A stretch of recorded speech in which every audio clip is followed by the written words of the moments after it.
Hi, I'm Pat O'Connor from POC Media, and thanks so much for having me here at the Florida Songwriters Association 2021 virtual workshop. I love what you guys are doing, and I figured over the next 45 to 60 minutes, what I'd like to do is walk through a little bit about POC Media, how we've worked in the sync world and tying music and sports and branding together, and toss around some ideas on how it might support some of what some of you are working on. And then also share some anecdotal tidbits that might come in handy in terms of strategy and philosophy on how to succeed in the sync world and in the branding world. So as a little bit of quick background, I started POC Media back in 1990. It started as an integrated brand marketing company. It's gone on to become a leader in non-traditional sync and promotion. We've generated more than $8 million in sync and branding opportunities for record labels and for publishers. And overall, what POC Media does is we do some digital marketing and some search engine optimization and search engine marketing.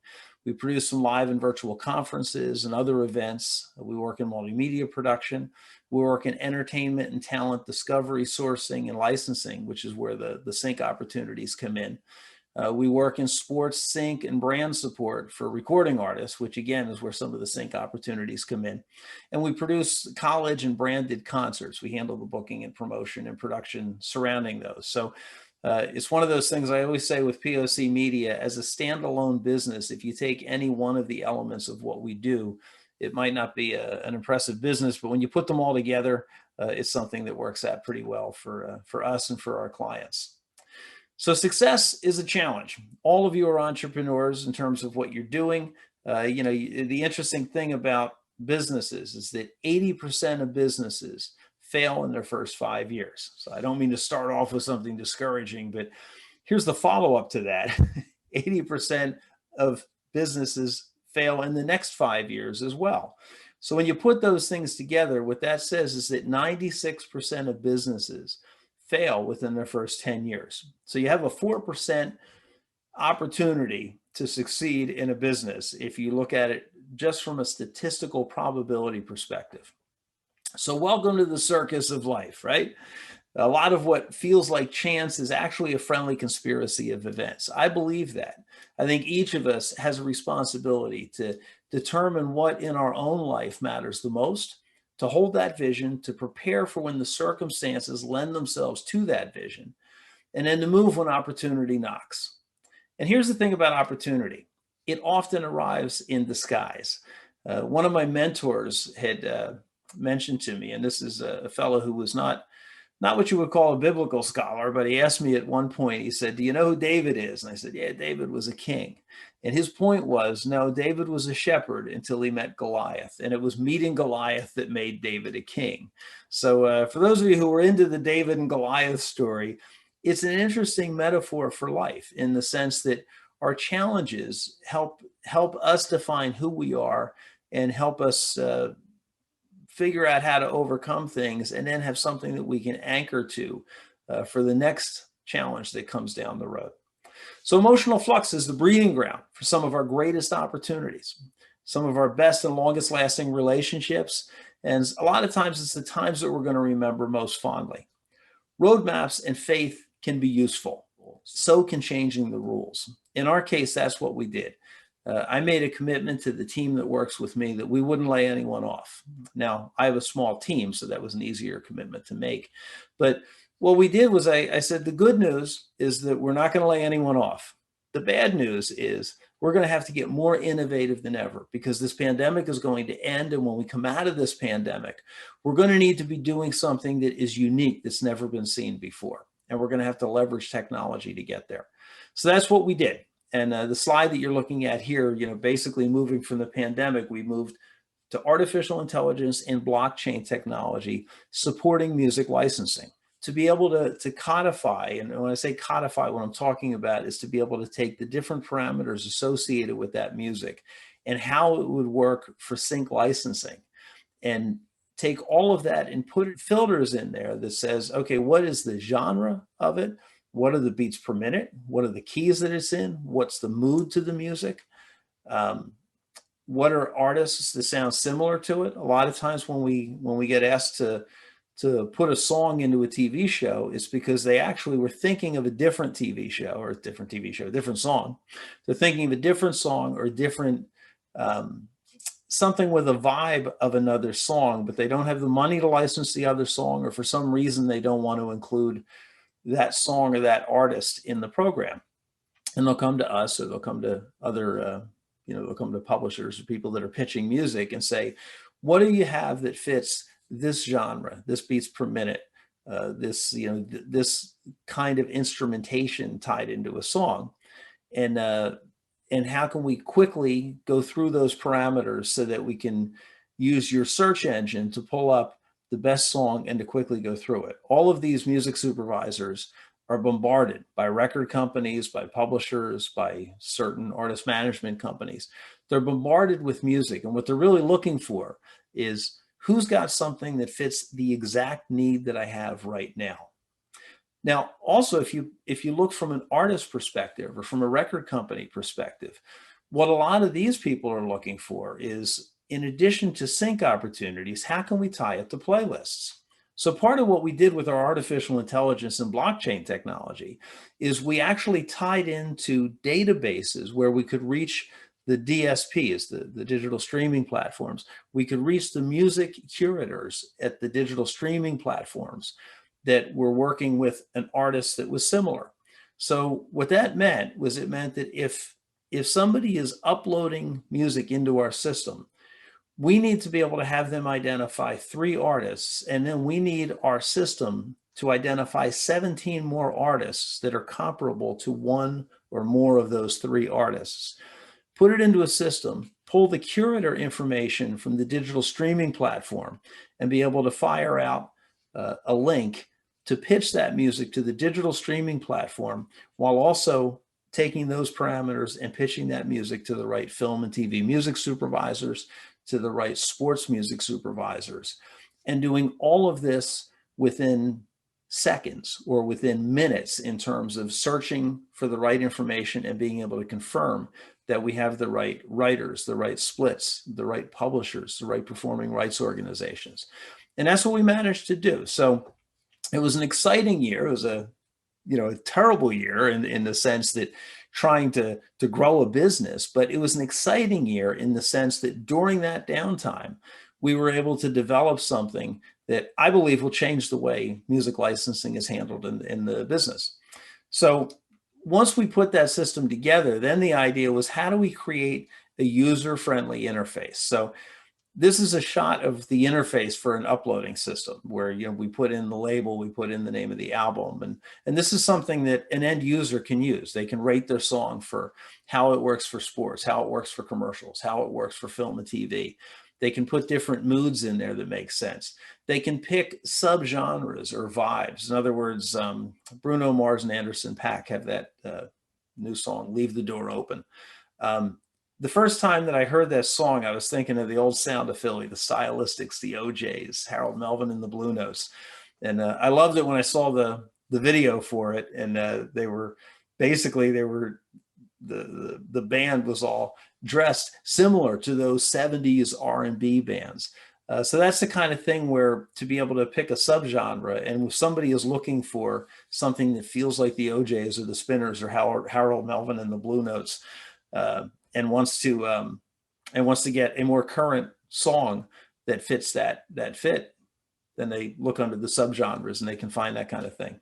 The system that we have, you can see the spaces where you can plug in similar artists. You can plug in keywords. Keywords might be for sports: fight, win, comeback, loss, heartbreak. It could be, any of the keywords that would trigger somebody to say, oh, that music fits either this kind of a play or this kind of a sport. Obviously, you use different music for figure skating than you would be using for ice hockey. Having lyrics and having lyrical themes that, again, tie to whatever the keywords are. And then being able to look at whether it's being used for a commercial or whether it's being used for sports, and being able to, pick the ideal and rate the ideal placement for the song. So that was our uploading system that we have. And then when we're finished, it ties into what we call a licensed record editor. What the licensed record editor is it's POC Media's internal system that when someone is requesting a song, we can go to them and we can say, okay, here's all of the publishing and writing information on that song or on any music that that artist is putting out right now. And then here's other songs that are similar that we've licensed. And here's the historic information on how much these songs have licensed for similar uses. So you can see when you look at this system, I mean, it's literally thousands of pages. We've cleared, over 20,000 songs over the last several years for different broadcasts. Then when we're dealing with music supervisors, if they want to go to the POC Media music licensing system, we have a dashboard that essentially has all of the songs that are in our system, which is tens of thousands of songs that are in the system. But then we have filters that they can use to narrow those choices down, including more recent songs, more recent releases that are coming out. Similarly, we work with a company called Pitchhammer. Reverb Nation is sending us close to 1,000 songs every month. So if you're a music supervisor, you're looking at POC Media and you're saying, hey, if I want major label releases, we have access to that and the ability to clear them in a history of clearing, like I said, more than 20,000 songs. If you're looking for independent music, some of the artists who send us music from Reverb Nation, they give us a gratis license for the first 9 months, meaning that for 9 months, if a music supervisor wants to use that song, they can use the song for free. We ask them to fill out a cue sheet, and by doing a cue sheet, the artist is still making money, or the writers and publishers are still making money off the PRO licensing revenue that comes in. We don't take any ownership of it. We just put it out there to make it available. And in many cases, we're retained by these sports broadcast outlets to help them find the music and to act as music supervisors. The way that we pitch music is we pitch music several times a week. We pitch to interactive game companies. We pitch to film and TV music supervisors, commercial music supervisors at ad agencies, and very heavily in the sports world. Sports programming, actual, adjacent programming, meaning like a pregame show or a postgame show or a coach's show. Games themselves, a lot of times when you see the highlights that when they're going to and from commercials and you're seeing highlights and you're hearing specific music, a lot of times that's music that we've helped them program in and that we've licensed for them. And the way that we do that, we reach out. We also, by the way, do the same thing in venues. So in other words, when you go to a sporting event, football, baseball, basketball, hockey, soccer, NCAA sports, a lot of times you'll see a highlights video on the scoreboard, or you'll be hearing music in the stadium or the arena. We work with the game entertainment people and the in-house DJs to help them program the music that they're using at the sporting events. And the way that we do that is by sending out these interactive sheets. It's basically an HTML sheet, but it's geared toward the specific need that they have. So in other words, if we're reaching out for commercials, or if we're reaching out for movie trailers, or if we're reaching out for interactive games or for sports, they all have different tastes. Generally, they're looking for different types of music. So we use that curation system that I've been describing to get the right music out to the right people. The next thing we did coming out of 2020 was the thought process is once you've put this together, you can integrate this new technology into your existing goals. Our existing goals, if you go back to what I was talking about when I originally started POC Media and the different areas that we're in, whether it's conference production or whether it's multimedia or whether it's search engine optimization or search engine marketing, a lot of the information that we started pulling together when we started working with these record labels and these publishers, the technology that binds that together can also be used for outbound marketing or for search engine optimization, attracting traffic to our website or to a destination that we want to attract traffic to. So that's part of the integration of new technology into existing goals. Once we were able to do that, you put all of that together, and now you have a system that serves record labels, it serves independent artists, it serves music supervisors. It allows us to look at the charts, to look at the media-based charts and say, what songs are jumping, radically? That's a song that in 2 or 3 weeks is going to be very relevant. So part of what we do is we take a look at what's jumping on the charts, what's jumping on Spotify, what's jumping on Apple Music. And we try to catch the trajectory in such a way that we can go to a music supervisor and become their trusted source, because we can turn them on to music before they're aware that the music was out.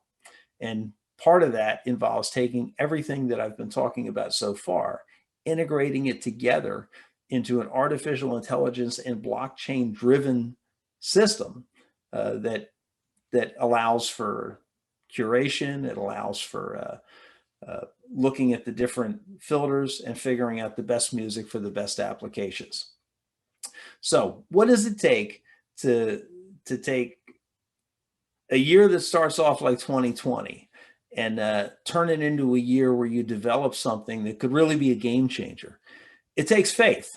And now, faith in your vision, it takes faith in your team, it takes faith in your circumstances. And when I say faith in your circumstances, what I'm really talking about here is the game is going to continue to change. But if you've got a solid vision that you can lock onto, and if you have a solid team that can join you in locking onto that vision, whether that team is your manager, whether it's a publisher, whether it's the co-writers that are working with you, then no matter what the circumstances are, your vision and your team will be able to navigate through those circumstances in a way that will work. Now, you might say, why the faith? That's the WTF here. Why the faith? Well, obviously the faith will help you get there. But the question is, we all have faith of some kind. Faith is either positive or it's negative. When it's negative, it takes the form of getting angry when things don't work, getting frustrated, wondering why this person's successful or more successful than you are, wondering why this project that you're working on isn't working at the right level. And negative faith is easy to buy into because there's so many outlets that can reinforce negative faith. Positive faith, when you say you believe that you're going to succeed, for reasons that you might not be able to identify, and some reasons that you can identify. One reason you can succeed is you're talented, you're surrounded by good people, you have a good work ethic, you're willing to do everything you need to do. And if you do all of those things, will you succeed every time that you try? Well, the answer is no. But if you have faith that you're going to succeed, it will get you up every morning and it will keep you trying. It'll keep you focused on what you're doing. And eventually my experience is eventually things work out. One of the things that I always like to do when I talk about having positive faith is focus on the things that you're grateful for. It's easy to get negative when you're running into walls. But the idea of positive faith is having a sense of faith and gratitude, being grateful for the opportunities and the platform that you're able to jump into it with. Now, who am I to make these proclamations about faith and about how it can affect your business? Well, I'm happily married for 36 years. I'm the father of 2 great kids, both of whom are pursuing careers in the music industry and to a level of success. I'm a guy who started 4 different companies. Now, these 4 companies kind of sprung from each other. The first one is the one that I've been talking about, is POC Media. From that, what I found was that the music industry started to change, and I'll be getting into that a little bit later and how that affects all of you. But when the music industry started to change, what I found was that the sports organizations that we were working with frequently asked if we could produce concerts. So we've produced more than 200 concerts. We did some brand activation concerts. We actually did I think it was probably Taylor Swift's first tour of Walmart's. It was when early on in her career, she had just had 1 hit single and was working on the second single. But we did activations at Walmart's to get better product positioning for Coca-Cola. We did that with Taylor Swift. We did it with Sugarland, with the band Perry, with Jennifer Page, Josh Kelly, a number of different artists. From there, we started doing larger events at sporting events, whether that was NHRA races where we had Vince Neil of Motley Crue performing in Chandler, Arizona at the Firebird Raceway. We did a Faith and Family Day with Toby Mac and Mercy Me at the Bank of America 500 NASCAR race. We did an all-star race with Three Doors Down. We did the Angie's List Festival of Service with Train. We've done the CIAA, and we've done the Honda Battle of the Bands with Ludacris and with Monica, with Big Sean. The CIAA we did, I think we did Estelle, Avant, Boys to Men. So ultimately, we ended up producing a couple of hundred concerts between the activation type concerts in Walmarts right up to NBA arenas and NFL stadiums and NASCAR tracks. From there, I started being approached by artists, some of whom had record deals, saying, can you kind of help us? I always refer to it as quarterbacking what they do. Artist management is one of those things. When you really have an artist, it's very hard to manage an artist. At the end of the day, what makes artists so wonderful is that they think differently. They can't all be managed. I always say that I don't know whether the artists I work with manage me or whether I manage them, but I had the opportunity to work with a handful of artists. From there, we had a unique opportunity. We had relationships with brands. We had relationships with some music supervisors. We had distribution, and we had artists that were fantastic. So we were able to plug some of those through an independent label system that we set up. Ultimately, what we ended up with was something that I never could have predicted when I first started the business. And that's why I have this shot of the Flyers scoreboard in Philadelphia. I live in the Philadelphia area. The way that I was able to start the music side of POC Media was that I had a client, a corporate client, at a Flyers game. And he got a little bit excited, was drinking a little bit, walked up to the owner of the team. This was back when you could walk right up to the owners of the teams, and started mentioning that he wasn't happy with what he was seeing on the scoreboard, which is not something that you should say to the owner of an NHL team. So in an effort not to get thrown out of the building, I suggested that the Flyers send us their highlights. We would take their highlights, marry it with a music video, because by then we were already doing some work in the music business, and put it together to use on the scoreboard. And so Mr. Ed Snyder, who was the founder of the Flyers, liked the idea, let us do it. Eventually, the National Hockey League let us do it for all of their teams. And from there, we ended up, it was an interesting opportunity. The deal with the NHL was that we wouldn't get any money from the NHL, but we would have the opportunity to work with every arena, which meant that if I could find somebody to pay me to do this, it would work. Initially, I went out, I started asking brands to work with us. Brands, challenge with bringing a brand into an arena is that the sports organizations all have sponsors and the teams themselves have sponsors. So to try to find that niche where you can find a brand category that's not already covered, it's a pretty tough sell. So in our case, what I was able to do is to get record labels, and all the labels turned me down twice, but eventually we were able to get a few record labels to work with us.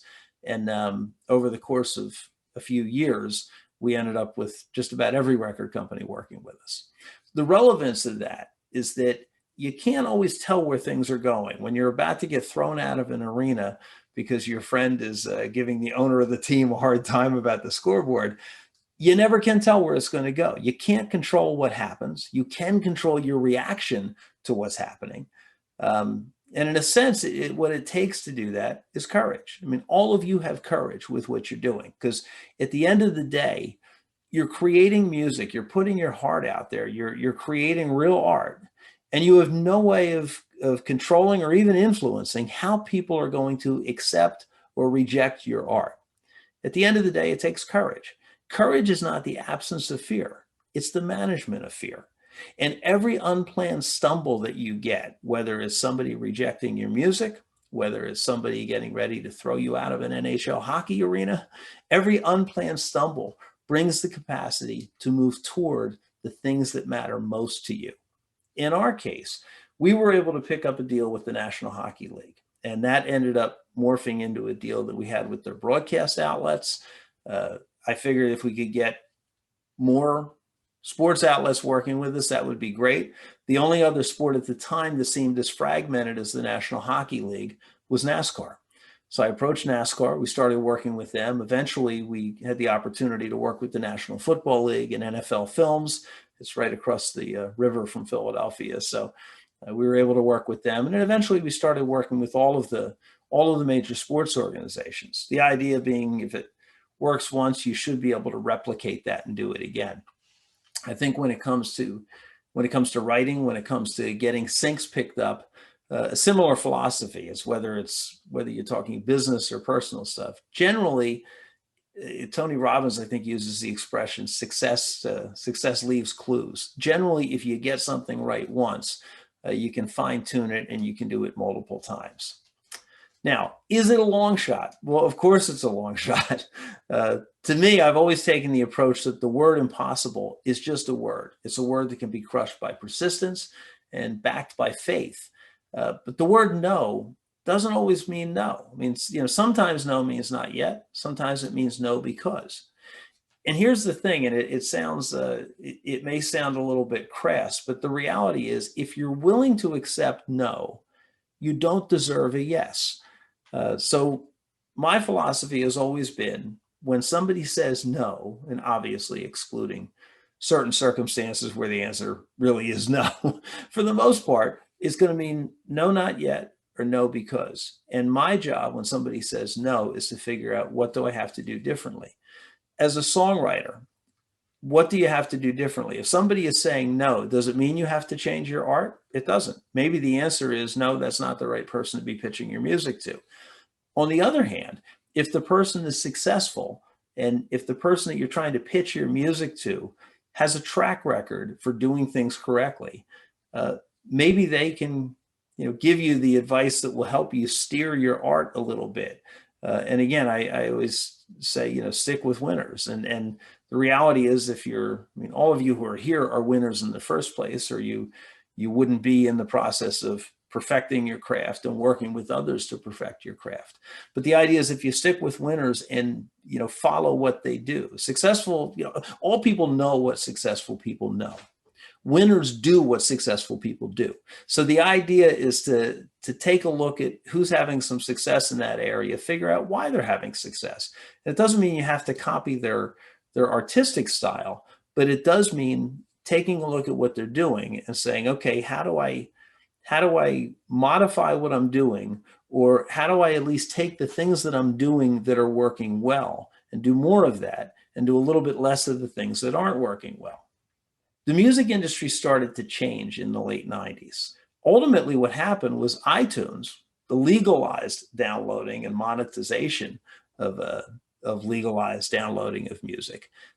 It took the record industry from an album business to a singles business. Later, Spotify turned it into, what amounts to a free music business, where you could be streaming music, and the revenue started to change. So what happened back then was that record companies, in the past, they had really pushed, they would spend a fortune on exposure. All of a sudden, they weren't spending money on exposure anymore. They were spending less money on exposure. My thought with POC Media was, the only way that I was going to succeed or continue to succeed was if I could write checks back to record companies. Because if I could feed them with revenue, they could continue to hire us to get the exposure and to create sync opportunities and branding opportunities. A lot of times, corporate brands didn't feel comfortable dealing directly with record companies. I was in a unique position. I had been working, prior to starting my business, I worked with Honeywell, which was a Fortune 500 company. So I had a corporate background that allowed me to work with brands in a way that I looked more like them. They saw me more as a business person, and they saw some of the people at the record companies as being a little bit more reckless. Now, that's changed since then. The record companies now, I think, have become much more formal business organizations. But at the time, there was a role for a liaison to get between a brand and a record company and to broker the deals and put them together. So that's what we did. We ended up at POC Media. We developed, for Nestle, we did the first ever million song download program. We worked with a number of label groups. This was at a time when downloads weren't happening yet. iTunes had just kind of started. iTunes had the iPod, Rio had an MP3 player. They were using DRM technology to protect the digital rights, which meant an MP3 wasn't going to play on an iPod and iTunes wasn't going to play on an MP3 player. So there were some technological issues. And again, this comes back to what I started talking about, where sometimes opportunities come disguised. They come disguised as giants like Goliath, or they come disguised as technological conundrums that you have to figure out how to solve. By doing that, I got to know some people at Microsoft. I got to know some people at Apple. We found coding solutions that worked. We went to record company executives, and we were able to get ways of working together that were defining this new world that involved music downloads, digital download technology, gifts with purchase, retailtainment, different ways of helping a brand activate their relationship with a record company.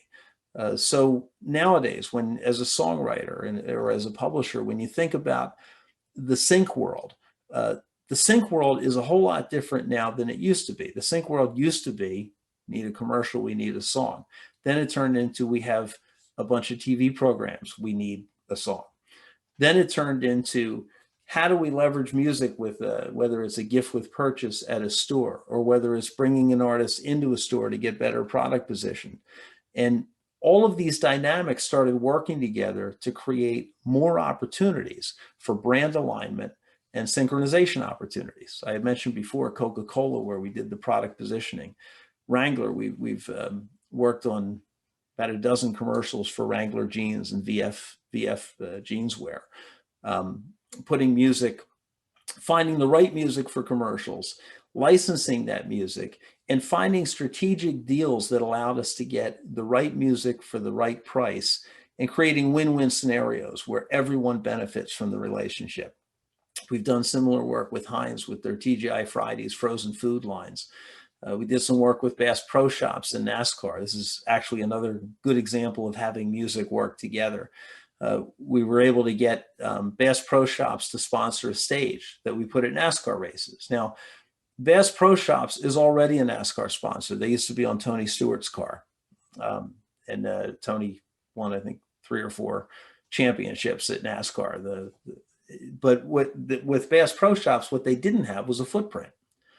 Coca-Cola had a footprint at the NASCAR races. So we were able to get Coca-Cola to allow us to use their footprint. We got Bass Pro Shops to pay for a stage. We were able to get Sunoco, which was the official fuel of NASCAR, but they didn't have a footprint. They couldn't hand out an A+ rewards card. We were able to get Sunoco to give us free gas so that we could power up the trucks and move around the country and follow NASCAR around the country to put on events at the races. So a lot of these integrated branded marketing opportunities morphed together to create synchronization opportunities that ended up running during NASCAR's programming, as well as on scoreboards at the NASCAR races. And they created these branding opportunities that gave us activation platforms to create exposure for recording artists and for new music, as well as sync revenue tied to it. While all of this stuff was happening, 2 things happened that became game changers. And these are the kind of game changers that have really affected sync licensing now in a huge way. When I first started my business, there were 5 networks, but there really were only 4. There was NBC, ABC, CBS, and Fox had just started shortly before that. And ESPN was there. ESPN was really part of ABC. It's part of Cap Cities and Disney. Since that started, and then again, back then we had all old buildings. It was all old arenas, old stadiums. Eventually what happened was, through premium seating, teams could make more money by selling large premium seating packages, these luxury suites in the buildings. So teams wanted to build new buildings. At the same time, there was a proliferation of cable channels.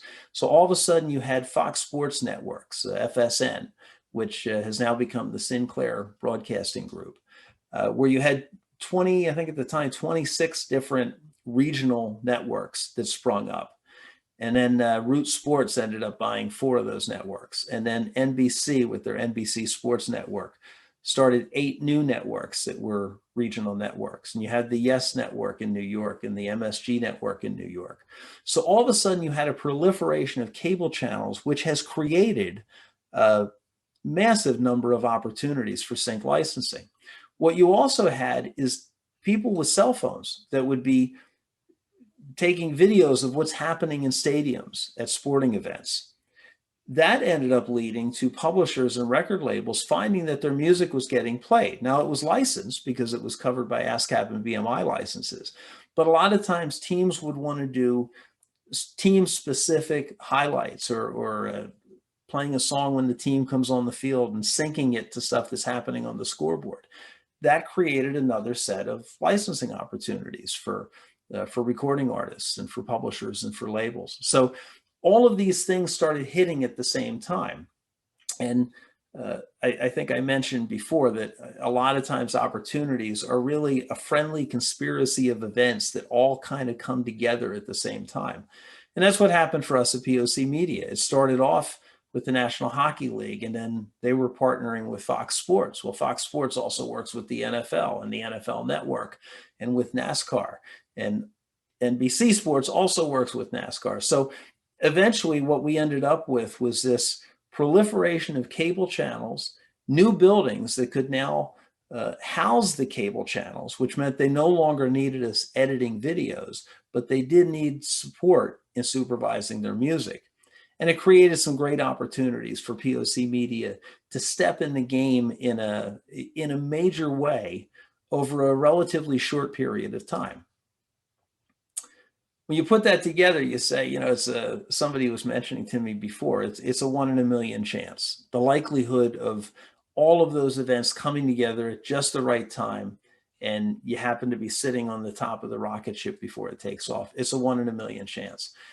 There was an independent recording artist who I happen to like a lot, as both as an artist and on a personal level, who mentioned to me recently, you know, gosh, this artist broke because they knew so-and-so. This artist broke because they happened to align with the right producer. This song got picked up because this writer was working with a number of writers. And again, this is when we talk about the Florida Songwriters Association.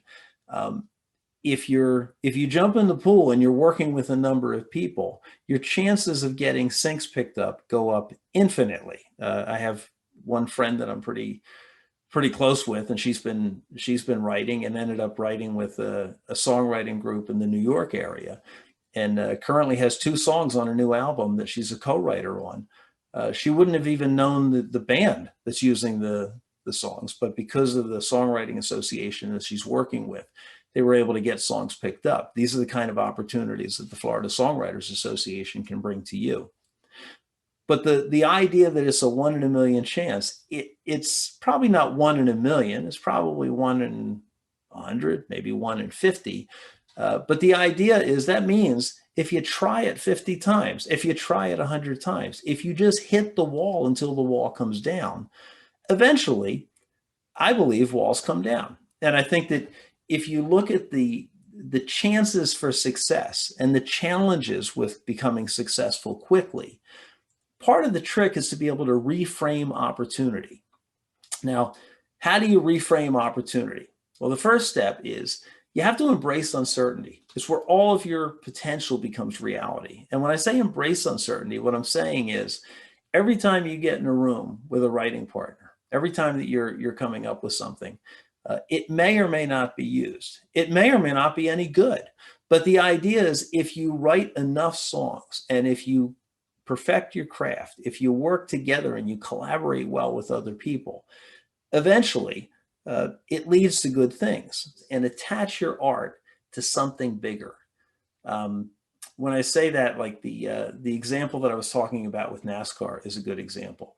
We've done this with a few recording artists who, you know, I'm sometimes approached by people saying, how can I get a sponsor for a recording artist that no one's heard of? And I mean, this is even true with record labels. Record companies will come to me and say, we've got this artist, they don't have a whole lot going on. Do you think you can get a brand behind them? Now, the obvious sarcastic answer to that is, oh yeah, Brands can't wait to get behind artists that nobody's ever heard of. It doesn't really benefit the brand a whole lot to get behind an artist that no one's heard of. It does benefit the brand if the brand can get behind an artist who is attached to something else. If you attach an artist to NASCAR, if you attach an artist to e-gaming, interactive gaming, if you can attach an artist and their music to something bigger, the brand is going to want to be associated with that something bigger. And a lot of times they'll let the artist ride the wave if that happens. A lot of times successful people are willing to work with you for reasons that cannot be explained. I've had a number of mentors in life, and obviously the 30 years now in the music business.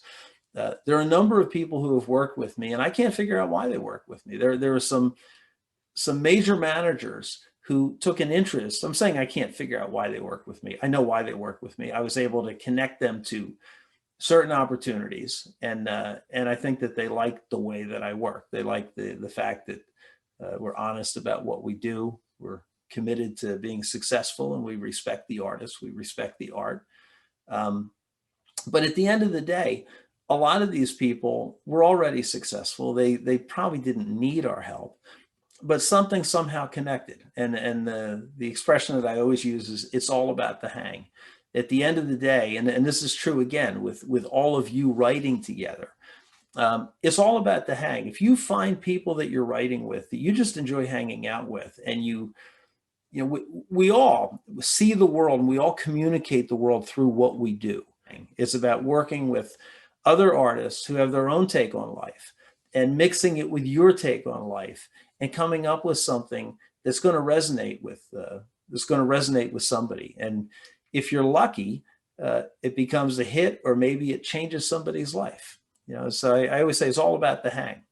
The hang is all about love, right? If you love what you do, you love who you do it with, and you love who you do it for, you're going to be successful with what you're doing, and it's going to lead to good things. I know that sounds obvious, but it's the kind of thing that they don't always bring up in business school. So for me, what I have found, and this kind of ties to the whole idea of the hang, is good to have a kitchen cabinet of mentors. I refer to it as a kitchen cabinet. I don't know where I heard that expression, but the idea is to have, you have your own group of people. And the keys with mentors is diversity. We have a fellow who I used to work for was an inventor. He ended up starting a company that he sold for $25 million. I mean, the guy was a genius. I knew him till he passed away. He was 96 years old when he passed away. But it was the second job that I had when I got out of college. This fellow always had the expression that if you and I agree on everything, then one of us is unnecessary in this relationship. Now, that's an interesting take for an older fellow who started his own business and could have taken the approach of, hey, it's my way or the highway. He was looking for somebody who could see the world differently. He was looking for diversity, and diversity in every form. So that's always, I think, good to have in terms of mentors. Business knowledge. And when I say business knowledge, whether it's artistic knowledge, whether it's the actual blocking and tackling of getting a song picked up, or getting, working the business angles. It's good to have people who understand business and can separate their personal emotions from the business side of it, and be able to make pragmatic decisions that make sense. A moral compass. And this is an interesting point, is that some of my mentors have a very different moral compass than I do. I tend to be a nerdy person. I was always a nerdy person. Some of my business mentors were not nerdy. They were very edgy guys, and there are still some of them that are still alive, are still very edgy people. The interesting thing is, the moral compass doesn't have to match your moral compass. You just need to understand what their moral compass is, so that you can tell what's driving their decisions. And sometimes someone with a different moral compass than you will size the situation up differently than the way that you would size the situation up. And that can be useful. Again, that ties to the next point, which is street instincts.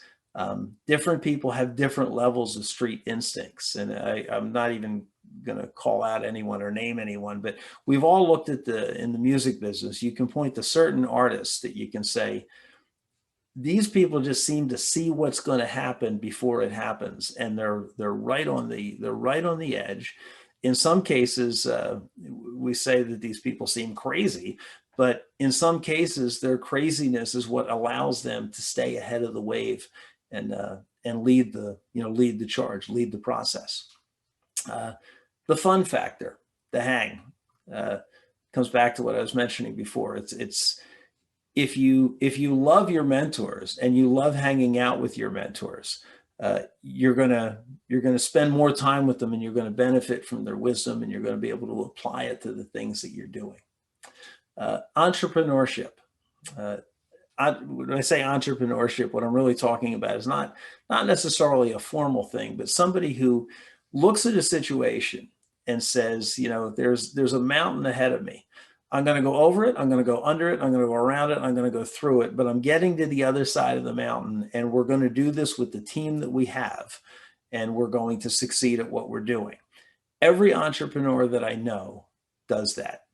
And people who are not entrepreneurial, I think, tend to say, well, what is the structure that will work for this? And I think a lot of times there was a book back in the 80s written by Tom Peters called In Search of Excellence. And he referred to a paradigm where, you think of ready, aim, fire. Well, his pitch was that you should sometimes think about ready, fire, aim, because most people say ready, aim, aim, aim, aim, and they never get around to firing. Every entrepreneur that I know fires. So anyway, that's in terms of the kitchen cabinet. Now, the question is who's selling to whom? And the interesting thing is, I think most people, when they think of selling, I remember my first job out of college, I was working for Leeds and Northrop, which was a company that got bought by Honeywell. And I was working in sales. And I remember my parents at the time saying, you have a degree in biophysics. Why are you working in sales? My thought at the time, and this has been reinforced over the years in what I've experienced, what I've witnessed, is that everybody is selling something. You are a brand. Whether you think of yourself as a brand or not, you are a brand. You have to be able to define your product or service. When you're writing songs, what is it that you're writing? It's both an art and a craft, but you need to be able to define your product or service. You need to be able to define what is your unique value proposition. What do you bring to the table? Are you a top liner? Are you somebody who provides beats? Are you somebody who provides a vision for where a song should go? And then how do you identify your prospects? Who are your prospects? Well, Rich Ezra has a database that he sells. It was one of the first databases that I got that has all of the film and TV and video game, sports, music supervisors in North America. It's a good starting point. He's got music supervisors, he's got the emails, the phone numbers, and they sell it. It used to sell as a book. Now they sell it as an Excel file. So literally it's teed up in a way that if you want to pitch music to people, you can pitch music to these people. How do you identify those prospects? That's one way of doing it. How do you reach those prospects? A lot of those people aren't going to take your email. So maybe the idea is to figure out who are the ones that would be most, what's the one thing, who's the one person that if I could get to that person, if I could get my song on that show, that would be a game changer. I mean, two examples that come to mind, I think when Alex Patsavas was doing the music for Grey's Anatomy, I think it was, The Fray came out with How to Save a Life. That song broke The Fray. That placement in Grey's Anatomy was integral to breaking The Fray. Snow Patrol, Chasing Cars was another one of those songs that I think that was in Grey's Anatomy, was where that broke. I remember the first time I saw Sarah Bareilles with the song Love Song. It was on a Rhapsody commercial. So the idea is what are the one or two things? And again, the trick is once you've identified one or two, then identify one or two more. And you prioritize those things and figure out what are the one or two things that you could do that if you did this over the next week or two, this could be a game changer.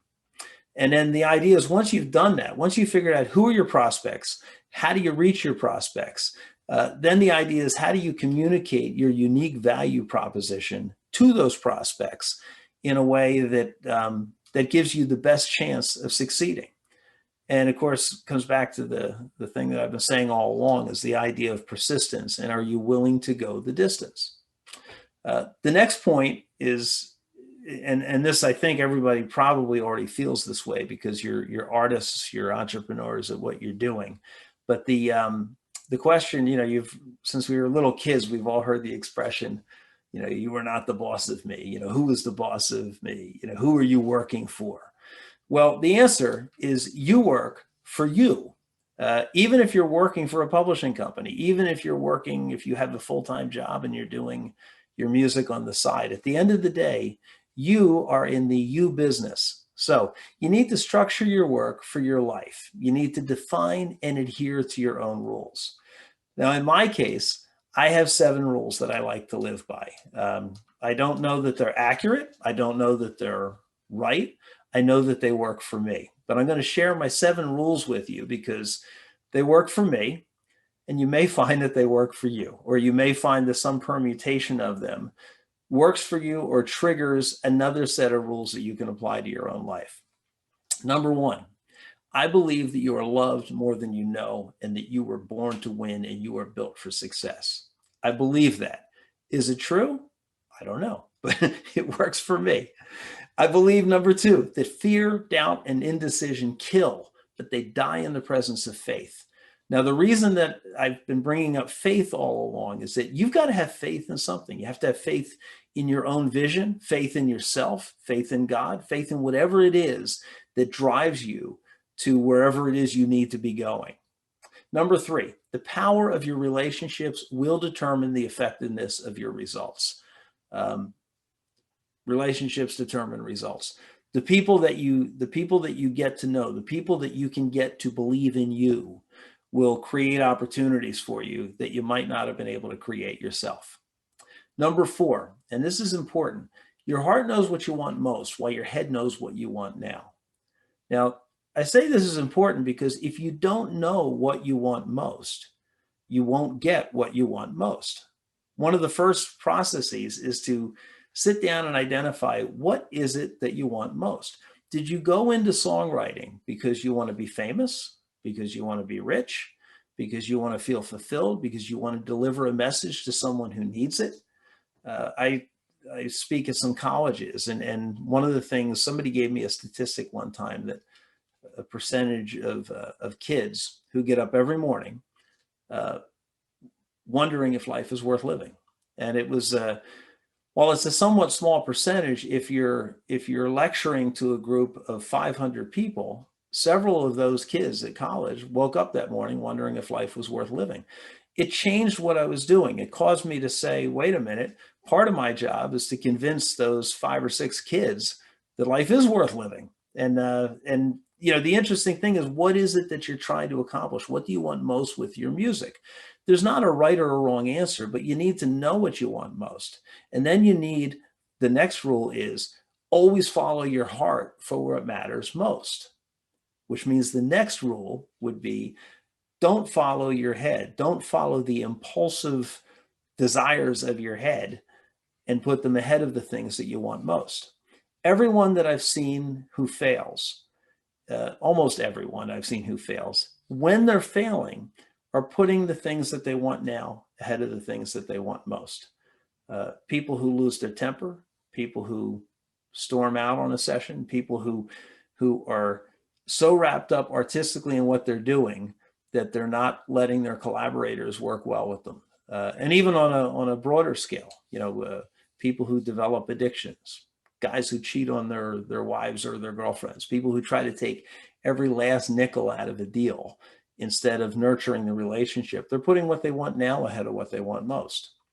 So if you can avoid the temptation to impulsively follow your head for what you want now and always stay focused on what your heart is telling you that you want most, I think that you end up with better results in the long run. And then, of course, the last point is just never give up. Be relentless in your pursuit of perfection.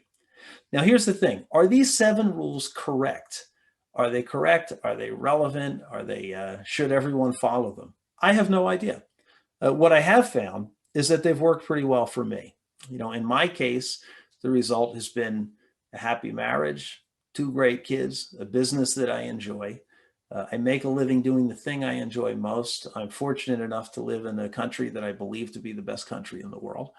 And I'm fortunate enough through total luck that I happen to be living at a time when technology has made my business easier, it's made my life easier. And all of you can look at your own circumstances. And again, this comes back to the gratitude factor that I had mentioned earlier. You can probably look at your own circumstances and draw whatever conclusions are relevant for you. So now, why so many rules? Why do I have all of these rules? Well, one reason is for clarity. I think that, again, it's to know what you want most. You need to be clear on what you want most. And you need to be clear on what you do want. You need to be clear on what you don't want.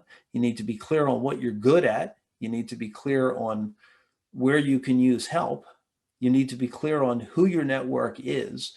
Who do you believe in terms of, if you're down to the 9th inning with 2 people out, who do you want coming to the plate for you? And I think that if you have rules and you have clarity on what you're doing, then what's going to happen is when things feel uncertain, you still have to move forward. You can't step back even when things are uncertain. If you have clarity on what you want, you'll never step back. You'll always move forward. Your rules become your roadmap. And roadmaps let you plan your work and work your plan until you win. That's the reason that I have, all of my rules and my bullet points. Again, my rules work for me. They may not work for you, but you need to establish your own rules and figure out the things that work best for you. My belief, and I'm going to wrap it with this, and then I'm up for any kind of a Q&A session here. And I think we're doing a panel afterwards as well. You're surrounded, embraced, protected, and loved by the creator of the universe.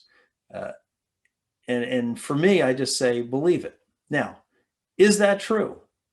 I don't know. I mean, I happen to think that we are surrounded, embraced, protected, and loved by the creator of the universe, whatever we call that creator, whether it's God or an infinite field of correlations or whatever, a source, whatever it happens to be.